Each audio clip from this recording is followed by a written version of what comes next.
LLC, Pest Geek Podcast, Living the Wildlife Podcast, Stephen M. Van Tassel, or their or his affiliates are not responsible for followers' use of the information provided here. Hi everyone, Stephen Van Tassel here, Wildlife Control Consultant, bringing you another episode of Living the Wildlife as part of the Pest Geek Podcast family. Hope you had a great week, of course. It's a common question that I ask, and I've certainly hope that you're good. I'm glad that you're here, of course. And so we want you to subscribe to the channel, ring the bell so you can be aware of new updates to our podcast. And of course, visit us on Facebook.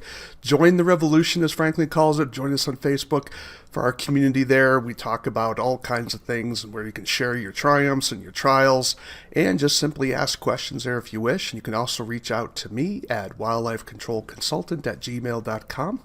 And I'd love to get suggestions for future shows. Perhaps you'd like to be a guest. Perhaps you have criticism of the show, of course, and then I would be open for just corresponding with you, and sometimes your questions is something I can do a future show about. So definitely email is the way to reach me. Sometimes people are reaching me via Messenger. It's not my favorite mode of communication, so definitely try to reach out to me on email. Of course, this is if you've been following along, this is our fourth and final installment of our really in-depth. Remember, this is a Pest Geek Podcast family. We get geeky here. It means we sometimes get really down into the roots. And so we are really glad to have Dr. Niam Quinn with us. And so this is part 4 of my interview with her. And there she discusses issues about a feeding trial that she's been doing. And also, we talk a little about Rattus tanazumi, which is, so the question is do we have roof rats, Rattus in Southern California, or do we have Rattus tanazumi? Is it a different species that's there? Well, I don't have an answer. I don't think she has an answer either, but things are intriguing down there. So she's doing that feeding trial. She is discussing how they're looking for whether there's rodenticide resistance that's beginning to occur with animals, and so they're investigating whether that's happening and whether some animals are going to be more susceptible than other animals, because that's going to be important because of all the restrictions that are coming down on rodenticides. And so we kind of need some of that data, and she's been working in that particular area. Again, Dr. Niam Quinn works at the University of California Cooperative Extension, and her title is Human-Wildlife Interaction Advisor. So, and she's located down in the LA County area. I think she's responsible for 3 counties. And so this is part 4, our final installment this year for this particular our interview. She also deals with one other topic, and that's the West Coast Rodent Academy.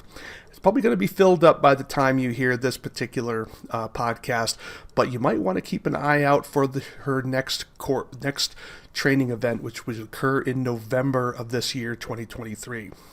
So if you're very interested in getting some hands-on practical training in rodent control, you might want to check out the West Coast Rodent Academy, and just Google it up online or search for it, whatever favorite search engine browser you have. I'm sure it'll come up. But that's going to be Dr. Niam Quinn's work there, and so it's certainly going to be something worth your time. So why don't we, without further ado, let's get started in listening to our 4th and final installment with Dr. Niam Quinn. And you can also... They also have like these massive open spaces, like just right there, right? It's like city, and then you can go fishing, you can go kayaking, the stunning scenery, like you can climb up mountains and look at the ocean, but it's surrounded by urban, right? It's surrounded. Yeah. And so then you get so that's when you get like all these coyotes, and you get like all this human wildlife conflict issues.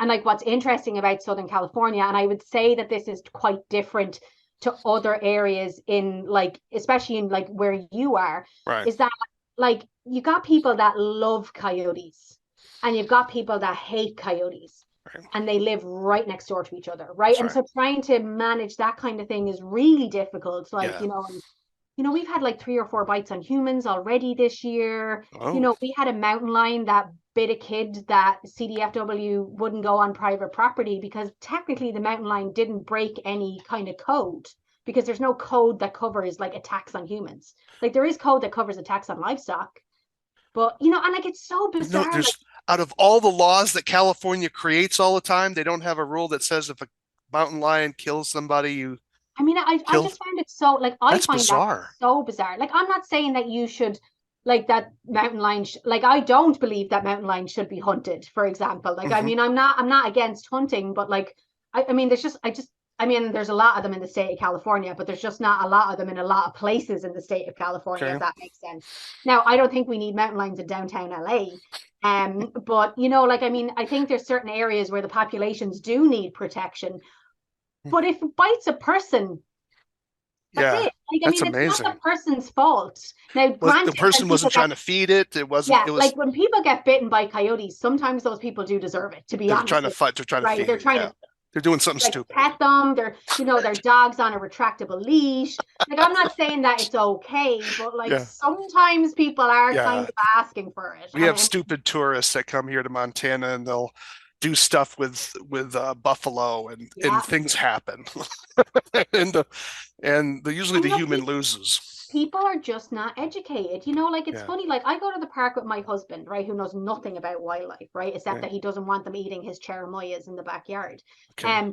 And so I see people feeding like wildlife, and I was like, that Uh, is just so bad. And that's he's like, stupid. Yeah. these signs are all wrong. He's like, they just say don't feed wildlife. They don't tell you why you Why not don't, to feed right? them? And so Yeah. like that's really good for me to hear, because that's something that I talk about a lot when I talk about rodent management. I don't I start off about why you manage rodents, not how you manage rodents, because and I think that's important for a wildlife professional as well. Like, it's not like how to do it. Most people don't even really care. They Hmm. care why you have to do it, Right. Right. right? Like the disease, the structural issues, like all like the allergens, like, and people forget that all the time. Like mice and rats it's not even a disease issue anymore for Hmm. inside structure. It's they're causing early onset of asthma in Yeah. centralized Yeah. children, right? And asthma kills people, right? Sure. Or Oh if it yeah. doesn't kill them, it makes them very, very, very sick. Yeah. Yeah. So, like, Are it's you just are you seeing anything with plague with your roof rats in Southern California? not, so roof rats don't have fleas. They have a What? flea bird. I know, right? And that's How also, well, how I know it's also because who caused the Black Death, right? well that the Rats. roof rat gets blamed for it, right? So what you think it was the Norway rat that did it? Oh, here we go. Well, We that's know gonna more upend about polar bears than we do we about do about rats. rats. Oh my gosh, yeah. I was told I was always the So roof rat was the one that caused the Black I mean, the Plague. Norway rats in Southern California, we have an issue with them because we have an issue with typhus. So, like Right. possums, like, I'd rather have a rat in my yard than have a possum. Possums are just dirty. They have salmonella. Yeah. You could have 1,700 fleas in a possum. I have a soft spot for Yeah, possums. I like possums, but they're kind they're of they're ugly. basically a four-wheel drive gas trash can. They are They're just they're amazing. they're But kind of anyways, we don't have they're them in ugly fleas. Montana, so we unfortunately, but I always thought they were cool. Yeah, Uh, but no, we never, like, almost never find fleas on roof rats in Southern that's California. amazing. How is And that possible? so the theory is it's to do with the humidity of where they are living. So they're not generally a burrowing Right? rat. And so Sure. there's not enough humidity for the fleas to survive. That's the Oh. theory. That's the theory. Well, that makes a lot of sense. I mean, because they'd be in trees, they'd be in vine bushes and shrubs, and that's that just blows my mind. See what I mean, Stephen? Right? We don't like I think we know. Like, that's what I say to people at the end of my talks. Like, the more I learn about rats, the more I realize that we know nothing. Like, Oh my nothing. gosh. Right? And so, like, it's things like that. Like, we never get fleas, but we do get a lot of mites. Now, do we know anything about mites? No, Not I mean, really, other than they right? can And kind of so, make you a well, we little don't know crazy. because they could carry diseases too, and like, it's really obvious. And like, as someone that has played rugby and is a big rugby fan, I always call it cauliflower ear. Okay. And so you get it in the scrum and rugby from like bashing in the cartilage on Right. your ear all the time. Now, luckily Yeah. mine survived. But you get that kind of like bumpy, kind of weird, lumpy thing on the side of the ears, and that's mites, because mites are so small, like often you can't see them, but that's a Okay. classic sign of mites, is this, kind of roughed around the edge, kind of On a person or a rat? on a rat, on On a a rat. rat. Oh, Yeah. okay. I did not know that. Mhm. Yeah. So, wow. Okay. Well, this is I'm looking forward. So I'm thinking perhaps in another year we got to catch up again to see where some of your research is going Yeah, and at we've this got, I point. mean, we've got the rodenticide research, we've got the bait station research. We'll hopefully have some diet research if we can get some money for it. And we haven't talked about the rodenticide resistance research. Right, right. We're Are you doing that. doing that chemically? Are you doing that through a genetic, looking for some genetic markers, or are So you both, both? Okay. actually. So it's kind of complicated.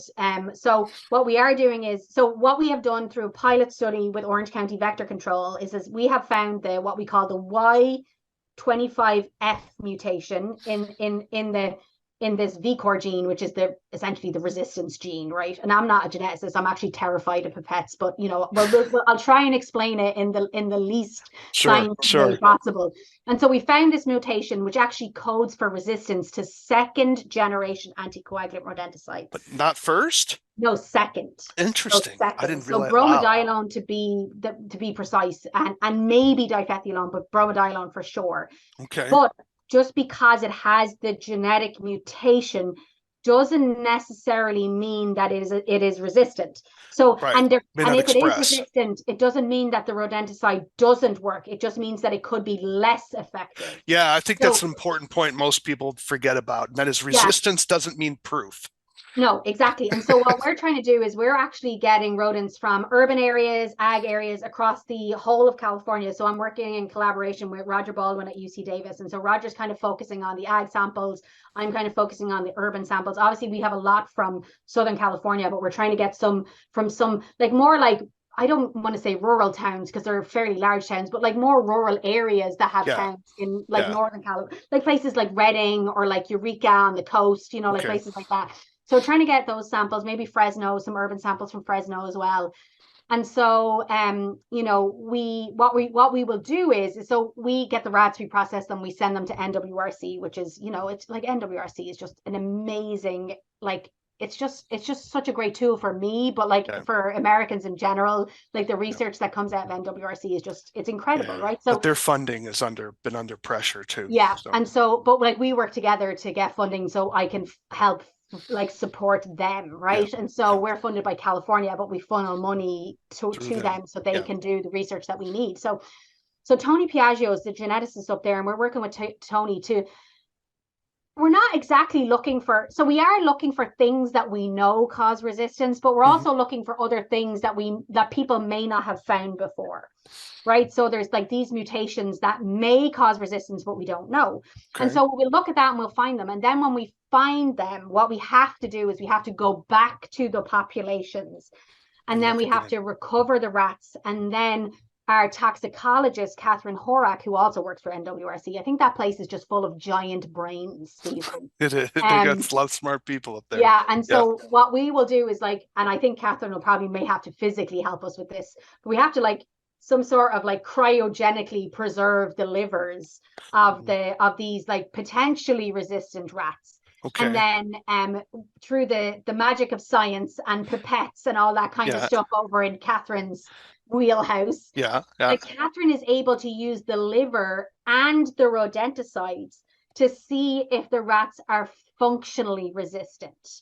So the blood Right? liver may be processing the rodenticide It faster than it kills them. Yeah. Right. And so Okay. right, and so there's that. And then like if we find that they're functionally resistant, then the next phase, which we don't have funding for, but the next phase would be then probably full on feeding trials, right? Yeah. Where you go and you recover animals and you drive them to Colorado, and Yeah. it's done more times than you would think, where Sure. there's been No, no. Yeah. animals caught in the field and driven to Colorado. But Yeah. like it's a really great tool. And then so we would know then like the susceptibility of the rats to the individual active ingredients. Now, like Catherine will always already have given us an idea of this particular mutation does code for resistance. So Jake wants to say hi. It would be nice to get some more recent data, especially when you're dealing with roof rats, about those LD50 levels with the better chemistry and lab studies on some of that. It would be nice.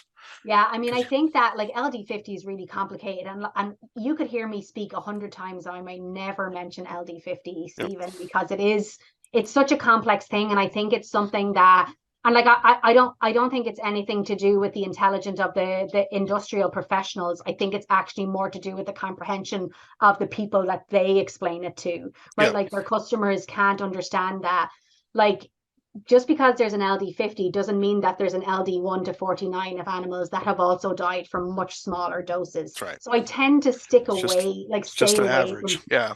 Right. No, that's an important, and I think it gets missed because I see things on Facebook at times, and they'll say, "Oh, this won't hurt the dog. You'll have to eat so much of it," and it's like, well, is it a healthy dog?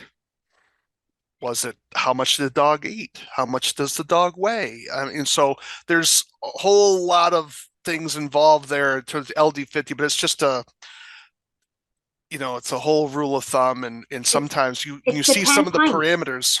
It's some of the 10 pints, Stephen. It's the same as the 10 pints, right? You could have a dog that eats, like in and around the LD100 and still survives, or you could have a dog that eats the LD1 and dies there and That's then. Right. That's right. And so half died before you got to the top half. So it's a blunt instrument, to be sure, but you have to start somewhere. But, I mean, I think really what we need more people. Like if we could get more students that are interested in rodents, interested in more applied work. Like it doesn't necessarily have to be really focused on wildlife damage management, but like I have students that are really into the applied stuff, and then students that sometimes don't really understand like why they're doing what they're doing. I mean, it's very interesting, but like it really is important to connect the dots, as in like the industry, as in like the manufacturers, distribution, the scientists. And like we have so many entomologists. They're all great people, but we do not need any more. Well, they're the only ones who can get jobs. I mean, this is why it's a frustrating thing that I see is when you look at a lot of these extension jobs, for instance, what are they looking for? They don't say vertebrate. Do you have any experience in vertebrates? Like, do you have an entomology degree, or do you do weed science? And that's it. That's what they're looking for. And then when you are employed, it's hard to get funding. Like there's not, like I have to be really creative about my funding sometimes, like because like not people aren't going to fund me over and over and over again. Like other people deserve chances, but then I feel like there's also chancers that understand that there's not enough rodent research that are entomologists and maybe don't necessarily really like a bug and a rat are not the same thing. No. And I don't think that I would never study invertebrates because they're not, and there's not enough rodent people to stand on our toes. Like, so I think it's great that other people are doing research, but I think that like you need to understand the problem. Like you can't just be going out there and being like, oh, hey, we need a bit more information on this, so I'm going to reach out to this group and hope that they give me money. Like that's kind of a waste of money if you don't really understand the problem. Yeah, or if you're not connected to the other researchers and know kind of what's going on in the different areas. But like you said, like just because it's happening in California, right? Like is a roof rat in California the same as a mouse in Montana? Probably not. No. Is it not relevant at all? Well, also probably not, right? I mean, I think that there's like steps to each problem, and then some of them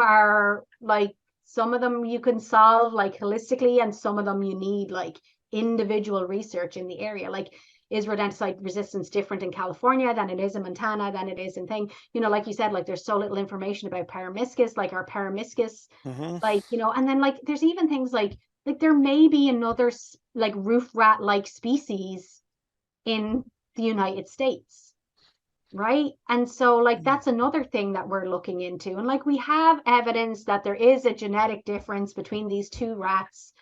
Oh yeah, I've heard that. I'm so tired of the splitters. I usually try to ignore them.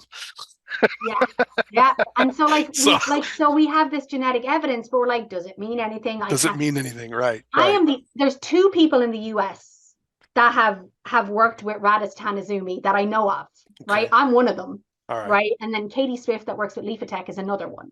So do you think that there is a different that there's two roof rat species here in the United States? Put your money down here, folks. I what I need is I need more Commit. money to do a whole genome Oh, sequence. the academic thing. We need more research. So like and I don't really understand it because I'm not like genetics, like I'm a field Yeah, researcher, so genetics aren't really totally my wheelhouse. Like I understand bits of right. it as I get involved in more and more projects, but like if so the DNA that we test is maternal DNA. And so Okay. your maternal DNA gets passed from generation to generation to generation. So like that a rat, and we call it ratus what the fuckus, excuse my language.